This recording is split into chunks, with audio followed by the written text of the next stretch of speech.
Hi there, ladies and germs. This is Dr. Felder. You're listening to It Came From the Radio. I'm here with Robert Sciglimpaglia. Hope I said that right. It's Junior, attorney at law, SAG-AFTRA actor, and voiceover artist. Robert has been a lawyer since 1991 with his own firm in Connecticut. He's been a workers' compensation specialist involved in real estate. Me too. Foreclosure, entertainment law, and he even wrote an Amazon #1 bestseller, Voice Over Legal. And that's widely used as a resource throughout the voiceover industry. Wow. Welcome. Nice to be here. Thank you. All right. So now you're clearly a dynamic person. Now, would you be happy only being an actor? Uh, Good question. Thank you. Probably not. I Because think so. I was as when I started out as an attorney, I I wasn't happy. I was happy, but I wanted more, so I Mhm. started acting. And now as an actor, I've become a producer, and I've produced many films now. So I probably would be content. I mean, I could probably be happy, content doing one thing, but my nature is just to do more things. As things come up, I want to do more. So, Yeah, you don't seem like a typical actor that can do as they're told and have no input because, some people say that a good actor is just supposed to do what they're told, don't ask any questions, and you probably have all the questions and say, "Wait, that's not right. Why are you doing this? Why are you doing that?" I'm kind of the same way. I've been accused of being a lawyer twice this year. So I don't see you being happy with that. well, I mean, you're not really doing your job if you're not asking questions about, when you're being an actor or a lawyer. You're not doing your job. You're just, that you have to use your brain. You have to analyze things. Same thing as an actor. You need to analyze the script that you're given. You need to figure out your character, or it's Mhm. gonna sound like you're reading lines. So I don't Definitely. know. I mean, I don't know any good director that I've ever met that doesn't take feedback from their actors or ask them questions about, like, where do you think this character came from? What's their backstory? I've never met a good director that doesn't do that with their actors. Bad directors do, Yeah. and then I just, I'm not gonna rock the boat there, but good directors will never do that, and that's why you see films from really good directors out Mhm. there, and they're that always are in the box office and making money because they know what they're Right. doing. So, Right, you gotta be open to being wrong. I will tell you, I'm an actor too. The one time I've ever been told, "You're an actor," because I had some input, is the one time I did a elaborate fight choreography scene with a sword that shouldn't have been on set. It could have chopped someone's head off. This was not a prop sword. I forget what my question was. It was about the framing. I had one question. After 10 seconds, he said, "You're an actor." So I shut up. I let him go. They shot a fight scene from the waist up. Can't even see nothing. oh There jeez. was a choreographer that came in from Florida. It was complex. It was just terrible. So we should have taken my input. Anyway, let's go back to you. So now, follow-up question. Would you be fulfilled only being a lawyer, a man of the law? Well, I kind of alluded to that. So, um, Mhm, I was practicing law for about 10 years before mhm. I started doing voice acting and acting. So the answer to that question is probably no. I mean, I probably would be, like I said, I would be content. I'd be happy, but I wouldn't be fulfilled, which is a big Right, right. difference. So, Just wanna double check, make sure that your story lines up, that's how you know if someone has, what do you call it, credibility. You ask the same question, they give a different answer, so I was just tricking you. No, I'm just kidding. Alright, so this question wasn't on your list, I added it after, so let's see if you can go with the flow. Alright, now, oh, you testing me. created a show pilot called That Kid Up There? That's My Mhm. Kid Up That's my kid There. up there. Yep. Yep. Yeah, so that's My Kid Up There. It was a show pilot. I guess he did a whole season, and it was about stage moms and talent. Am I right? We only did the pilot episode. Okay. And actually Dr. Phil, um, he took the rights to it and it was on his show, like, way back when, where he did it as part of his show, where it wasn't the full production that we did, but he had followed some stage moms and followed their children, and then he did some psychoanalysis of them. So, Very um, interesting. he did a variation of it, but we just did the pilot on it, and it was Okay. aired. The pilot was aired. It was aired locally in New York, and it was Very cool. basically about stage moms and their kids, whatever talent their kid had was fine. And it really was a lot about the moms too, because the moms, like, they introduced their kid. They were the ones that explained to the judges, like, this is what my kid does. And they were judged on their presentation, and their Hmm. expectations, and on their view of their kids. Like, was Hmm. their view like way inflated, or was it realistic, or was it undercutting? So Oh, all right. that was part of the judging process, was that they processed the stage mom, so they couldn't go crazy and say, like, my kids are the greatest things in sliced bread. They had to stay within themselves and stay realistic about their kid's ability, or they got docked points for that. So that's what the show was about. Very interesting. I wouldn't want my mom to be honest about my abilities maybe 10 years ago. I weren't so hot. She would say, well, Jennifer's, she's learning or not. She's not the best. She's very honest. Now back to this show. That's my kid up there. Did you see any beauty techniques or diet or exercise happenings that you found to be interesting or unusual or maybe even helpful? Maybe you adapted them for yourself to stay svelte.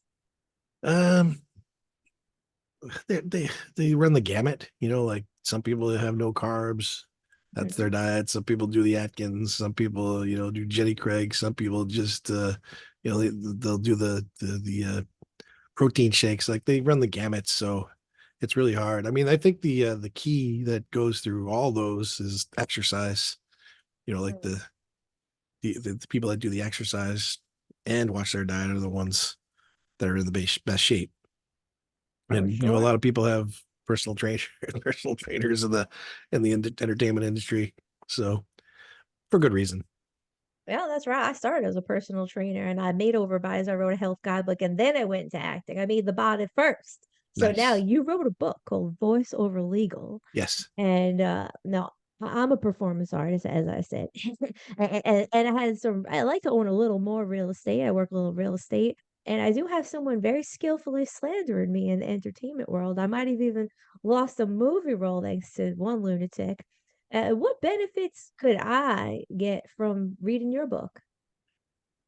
Well, that's one of the things that my book talks about, is slander, defamation. We could Oh, talk about that a little more, but, on your situation. But if people are causing you to lose jobs, then that's something that you can sue them over, because that's not legal. But any performer will benefit from my book, because it talks about any of the legal issues that come up during the business of show, right? Because it's show business, right? So, very first question: how should I set up my business? Should it be an LLC? Should I be a sole proprietor? mm, Should I be a corporation? Should I get a tax ID number? How do I file my taxes? What's a Schedule C? All those mhm, things I cover in the book. So it's anything that an actor, or any legal issue that an actor is going to face. mhm. And the way that it came about was, people knew that I was a lawyer doing acting, so they would ask me legal questions. So I would get a lot of the same questions over and over again. So I just wrote them all down, and that was each chapter in the book was the question and answer. And I have a lot of case studies in there too, actual things that happened. So, Yeah, I find well, I wrote a health guidebook, and that's how I wrote my book too. It was just questions. I have a client ask a question or a person ask a question. I said, okay, everyone's asked this question 100 times. We have 100 people that want to know. It's going in the book. yep, Maybe you found that too. Maybe it's like, all right, we have 25 people that all want to know this. It's going in the book. And instead of talking to them, you just say, leave me alone. Read this book, which is what yep. I'm going to retitle the name of my book. So now, you work in real estate as Mhm. well. Yep. Now, what are some major shifts there or strange things you've seen in the real estate world since the pandemic completely shifted how we live?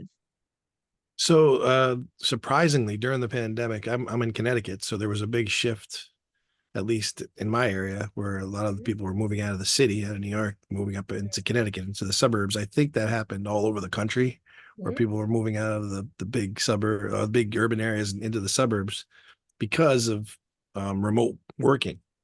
So that trend is continuing. There's some office spaces that are being, people are going back to, but there's a lot of vacant office space. So there's still a mhm, lot of people buying real estate now. The difference in the real estate now is that the interest rates have gone up because of federal policy. So that's decrease, and also prices have still they haven't really, they leveled off a little bit, but they're still going up. So Mhm. that's creating an affordability problem for a lot of people. So a lot of the transactions I've been doing are cash transactions, or a lot big down payment transactions. Very small amount of 90 or 95 or 100% financing, like used to Mhm. be 10 years ago. Now it's, a lot more ownership, which is good. That's good for the overall health of the real estate market, because, that's, they're less likely to have foreclosures in those situations versus people that, don't have a lot of equity in their house. They don't care if they get foreclosed, Okay. whatever. All right, well, So, that's a benefit. But I also to guess it depends on who's buying up all these properties because, the conspiracy theorists out there say, oh, the bad guys, the Rockefellers, the Rothschild, the Black Rock, they're all buying everything. And then the common American man is not going to own anything. What do you think of that? well, I mean, obviously, going along what I was saying, the interest rates being high, prices being high, it is, and people using cash, it is obviously people that have some money that are buying Mhm. buying properties. There's not a lot of first time home buyers out there right now. However, there are some governmental programs. So I know that like Connecticut has a program that they launched for first time home buyers, where you can borrow the down payment and you don't have to pay it back. You pay it back when you sell the property or refinance. Mhm. So there are Oh, programs. There's still things that can be done out there. And the conspiracy theorists just come up with these theories because they don't have anything better to do. If they talk to the experts, the experts can help them. So that show that, well, you may be right in a little bit, but it's not, mhm. it's just, that's usually how it goes. It's just a little teeny piece of truth in there, and it gets, blown up out of proportion. Right, So, those are the best lies. Take a little bit of truth, and that's how I make the best lie whenever I lie. But I'm telling the truth. Everything's 100% authentic right now, or else I wouldn't be calling myself a doctor. I got to have my credibility and my ethics. Now, let's flip it around. Let's go to the acting industry. Now, you're in SAG-AFTRA. yep. You're a real actor. I'll never be in SAG-AFTRA. I'm stay independent all the way. Now, what's your feeling about the future of the TV and movie making industry? Where do you think things are going? You think they're going to go the way of the music industry? They're kind of, there's for filmmakers, that it's kind of going the way of it kind of mirrors the music industry, because there's a lot of, you can make things independently now and get it out to Mhm. the public without needing to go through a studio. Like before, the music industry, you'd have to go through a record label in order to, get it out to the public. Where now, go on Apple or Spotify or whatever, and it mirrors it that way. Mhm. Even TV, TV's very much changed because of Netflix. Series go on Netflix and Amazon and Hulu and Apple. So a lot more independent productions. Mhm. Um, there's still the studios, of course, but even the studios, they use the independent model a lot of times, because they borrow the money, or they're not using their money. They're getting it from other places, investors. So that's how it's not as big of conglomerates anymore. you know, the, as the conspiracies theorists say, there's, not one big, huge bunch of corporations that are creating our content, which is great, because Mhm. that, there's more content, so that there's more interesting things that reach more different variety of people than just, the way it used to be, the cookie Yeah, well cutter. said. Yeah, well So said. Until the very end. The end, you tripped over your words. But otherwise, I was going to say, well said. No, I'm just busting your chops. You're a very intelligent man. I'm learning something from you today. So thank you very much for that. thanks. Kind of related. Are you scared or terrified or shaking in your boots of AI taking away your acting or your voiceover roles? I mean, obviously there's a little concern there, but I wouldn't say I'm dead fearful of it, because it also creates opportunities. So like some of the lower hanging fruit, or the lower paying jobs, may go the way of AI, but the bigger jobs, for instance, a big movie, a big studio movie, you can do like, and you'll be able to do it in a studio on a green screen, all AI generated. And then they're still going to need human actors to, even if they're going to use the model of the actor and put a different face over them. They're still actors are still going to have jobs, um, even implementing an AI. So I think it's just going to shift things a little bit.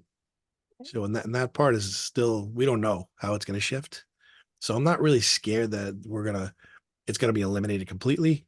Mm, I'm more curious as to see how where things evolve and how AI and human, could interrelate and do it together. You know what I mean? Because uh-huh. I think that's where it's headed. So, and the new Right. contract with SAG after kind of that's how it that's how it's worded. So they take it allows AI, but it still protects the actor so that if AI is used, if their likeness or voice is used, they still get paid in the future. Right. So But a lot less because they don't have to come in 10, 20 times to do the voice. They could just do it once or twice and then AI does the rest. yeah, well, they They'll they provide so they're trading. down. They're still getting paid, but they're not. There's Right. it's not. They don't have to spend as much time, which is a good thing, I think. True. Yeah, no, one thing I've been saying is that I'm an actor and I'm saying this. I don't think we need this many actors. I think there's a lot of problems in the world. The ocean's dirty. We need people to farm and grow food. That's what people should be spending their time on. We don't need all these people say, "Oh, I want to be famous. Oh, I want to be in a movie." Because if everyone's in movies, who the heck is growing our food and who's cleaning the water, right? So maybe if we automate some things, humans can spend time doing things that can actually change the world for the better. So maybe that's a good thing. Well, it is true, and it really depends on. There's not in any profession. I don't care what it is. You have people that are at the top of the profession, and they're the ones that are really that profession, and then you have other people that are at the bottom that they're not really at that level. They're kind of the wannabes and they're Mhm. just like running around, not knowing what they're doing. That's any profession. So it's the same thing with acting. You have people, that are at the top, and then you have other people, a lot, I guess it's more in acting. You have more wannabes that Oh are yeah. down at the bottom that want to be famous. But actually, and you have people that just want to be famous too. Like a lot of the TikTok influencers, they just want to be famous. They don't want to be an actor because acting's a skill. So Oh, I know. they don't want to do it. They just want to, I just want someone to see who I am and give me a lot of money, so Sure. that, Give me that a I lot of think that's a money. different trend. Or maybe sleep with them. I had 2 people that remind me of each other. I could name, like, 20 similarities. They both said they came to me and they said, "Make me famous." I did make, like, 2 people kinda famous. And, the motivation there, I think, was sexually charged. I don't think it was partially money charged. So the reason to be actors and comedians, musicians, a lot of times is not to make art or good content. It's to, philander and adulter and sleep with the public. But we're gonna switch gears because 'cause we're almost at the end of the interview, and you have so many things to say. I'll shut up. Now, what's one of the stranger or funnier legal cases that you've been asked about or approached about handling or handled? I mean, I get approached with things every day that are crazy. People they don't really understand what the law is for. So they think the law is to go to amend every single wrong that's out there, which is not what the law is for. So I mean, some of the crazier ones. I had a tenant wanted to sue their landlord for snoring too loud, like, and then messing up the garden in the backyard. So Wow. she was saying, "Oh, I can't sleep because my landlord snores too loud." Because it was like one of those boarding house situation kind of Right. things. Oh, So, man. and I'm like, "Well, I don't know. I can't really do anything about that." You know what I learned So, from this? When you rent or share property or any type of transaction, write in the contract, no storing allowed. Now it's legal, right? Now it's well, contractual. that's true, but I mean, you can't really enforce that because people don't when you're sleeping when you're snoring, so you're not conscious. It's not something you can control. So, but you can give it out if you snore. I get out of the lease. That would be like remedy legally. Hmm. I was gonna say this. What do you think of this? No, I don't think I'll ever sign marriage papers to get married, but if I did, what if I put something in the contract? You're only allowed to gain 30 pounds. Is that okay to put in a marriage contract? It's all those things are not. Those are things that are not enforceable. So, like things Should like be. you can't. you can't marry somebody. You're not allowed to marry somebody, or I'm not going to give you my inheritance if you marry this person, or you can't sell your property to somebody. Those things are not enforceable in a contract. So Interesting. you'd have to Hmm. put something in there like if you gain 30 pounds, then I could get out of the marriage and I don't have to pay you money or something like that. It would have to be you have to word it right so that it's not punishing the conduct, it's giving a remedy. So I like that. Remedies, solutions over problems, right. solutions minded. I respect it. So, all right. So, we're at the very end of the interview. I want to say in under 30 seconds, I want your opinion on this. Now, I always say just because it's legal doesn't mean it's right, and just because it's illegal doesn't mean it's wrong. What's one or two things you think should be illegal that are currently allowed, or should be legal that are currently illegal? I mean, that's the law in a nutshell. I mean, the crazy thing about our law is the legislator, they're they're elected by us, right? So they're supposed to be doing what we want, but that doesn't always happen. For instance, I'm going to give you some really big controversial examples. Abortion, there's Right, one right, that's all right. 50 states now can decide what's legal and what's not legal. You get in Utah, polygamy, that's allowed. You can have more than one wife or husband there, like Hey, marijuana laws, they're all different all over the place. So pornography, Nevada's they're allowed prostitution, right? So it's like right. every state has its own thing that it does. So, Mm. and the thing that I don't like at all are speed limits. Traffic laws, speed limits. I think that's just those are just a way to get money out of that. Like some of these Right, the speed speed limits, traps. Right. they've been around since the 50s when the cars went 20 miles an hour. They could only go 20 miles an hour. That's a Now, good point. you push the you push the pedal down this much and your car goes. So they never kept up with speed limits with the cars. They're much safer Thank you. now, much Right. safer at higher speeds. The laws a lot of times don't keep up with how society is. So Right. I mean, that's the good part of the law and the bad part of the law at the same time, So Well, ladies and germs, that concludes the interview. If you'd like to learn more about keeping up with what's going on in the world, I think that Robert J. Sciglimpaglia Jr., attorney at law, could probably teach you a thing or two about a thing or two. So now, to close out, could you tell our listeners where to find you, a Facebook, a website, listed all right here? sure, absolutely. Thank you. Probably the easiest way to go is to my law site, SCIGESQ.com. But you can find me on IMDb, on Facebook. I have my acting site, robertpaglia.com. All you got to do is Google me. You'll easily find me. All right. Thank you very much. And now back to the studio. Thank you, Mark Torres.